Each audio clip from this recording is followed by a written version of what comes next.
So, 5 members of the Alabama Crimson Tide have hit the portal a day after the national championship, and we need to talk about whether or not this is surprising and what it all means. But before we do, as always, y'all know the drill. I want to hear from you.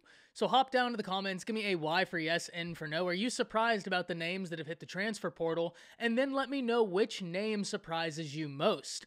If you are new to the channel, be sure to subscribe, hit that bell notification. I do constant college football content. You don't want to miss any of it. And if you enjoyed the content, be sure to like and comment down below. Those interactions are massive to content creators such as myself in both getting picked up and maintained by the YouTube algorithm. But with all of that being said, we're going to go down the list starting with Tommy Brown, the offensive lineman from the class of 2018.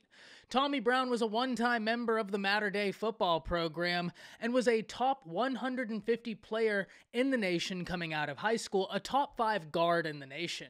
Tommy Brown came to Alabama with high expectations, and unfortunately, it never panned out. The Alabama offensive line has had some moving parts this year, and that's a unit where it's going to be very interesting to see what happens next year. But unfortunately for Tommy Brown, he just apparently viewed the situation as one where he wouldn't be seeing the field, so he's taking an opportunity to play elsewhere. It would have been nice to keep the depth at offensive line, especially in an offseason where there are going to be questions as to what moves are made along the offensive line, and so that is a position group we are going to have to keep an eye on, and a talented player such as Tommy Brown is one that is always nice to have depth at a position such as offensive line. But I am very interested because I think Tommy Brown will have a lot of suitors after him. The next name is not surprising. King Wakuda enters the transfer portal, a member of the class of 2019 hailing from Georgia. Now, King Wakuda had entered the transfer portal before, but ultimately decided to stick around the Alabama football program.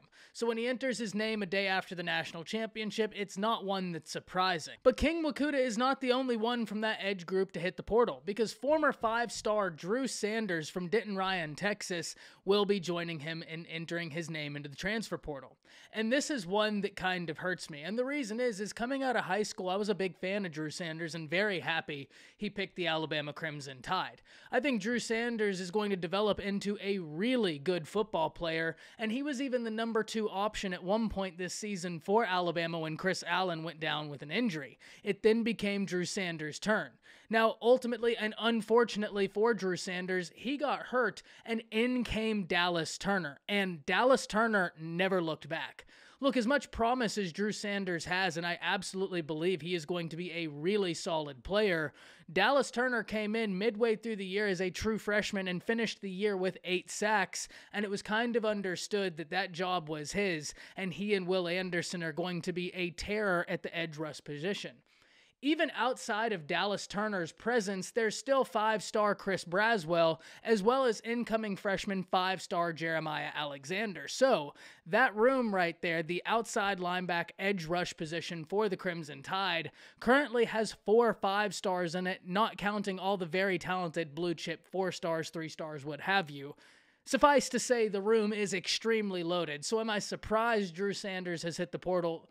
Not really. I just really would have liked to have seen him finish out at the Alabama Crimson Tide, but I absolutely get it. Go get your shine, go get an opportunity to play somewhere and develop into a really awesome player, and I'm going to be rooting for Drew Sanders. The next on the list we need to talk about is quarterback Paul Tyson from the class of 2019, hailing from the state of Alabama. Now, Paul Tyson is an interesting one for the simple fact that he is Paul Bear Bryant's grandson, but this is another one that is not surprising. And the reason this one isn't surprising is because when you look at the quarterback room for the Crimson Tide in its current capacity, they will be returning Heisman winner Bryce Young, who had a sensational season and who's only going to get better with another offseason and more opportunity to continue learning. I mean, the future is really bright for Bryce Young. But even outside of that, Alabama had a very talented quarterback room with true freshman Jalen Milroe being there, and now 5-star Ty Simpson inserts himself into the conversation. So that was a position at Alabama that is loaded, and Paul Tyson's looking at the situation, wanting to get some playing time in his final years of college football. I can absolutely understand that, and the room at Alabama is very loaded. Now, the last name on this list is one that was a little bit surprising to me, and maybe I'm alone in that, and that is Jahleel Billingsley, the tight end. Jahleel Billingsley was a member of the Crimson Tide, ranking just outside the top 300 in the nation in the class of 2019 from Chicago, coming in at the 308th player overall. But when he came in, he played with a big-time ability, and he has got a lot of playmaking ability. However, this year, even though many thought that Jahleel Billingsley would have an increased role in Alabama's offense, that just never came to be. And Jahleel Billingsley found himself on the wrong side of the coin with Nick Saban, and that's never a place you want to be. Nick Saban was asked about it constantly, but giving Nick Saban-like answers, very cryptic, and almost speaking to the player through the media.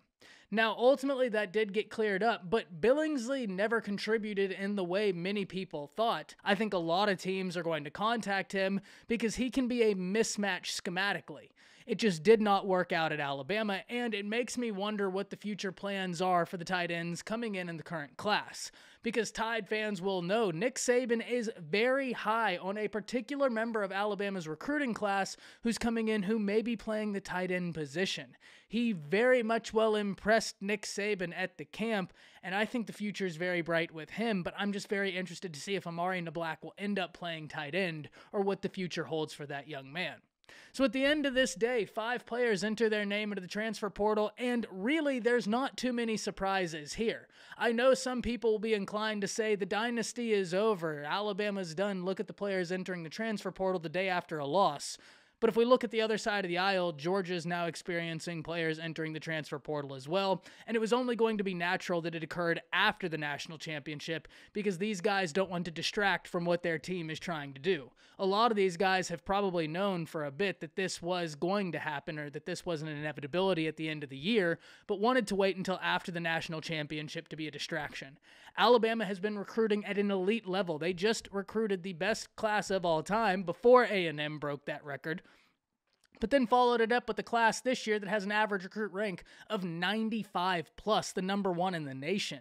So Alabama isn't going anywhere, and when you look at this current team coming back next year, they return the Heisman Trophy winner, who will probably be the odds-on Heisman favorite going into next year, and deservedly so. They return Will Anderson, who might be the best player in college football, and then Dallas Turner on the other side of Will Anderson as a true freshman had 8 sacks, and he didn't even start all season long. So the future, even though it will look different for Alabama, it is bright, and I don't know that these will be the last names for the Crimson Tide entering the transfer portal, but you already know we'll be keeping up with it all. But with all of that being said, I want to hear from you. Hop down to the comments, let me know which names surprised you most, and then give me a Y for yes, N for no. Are you surprised about these names entering the portal? That's it. See ya.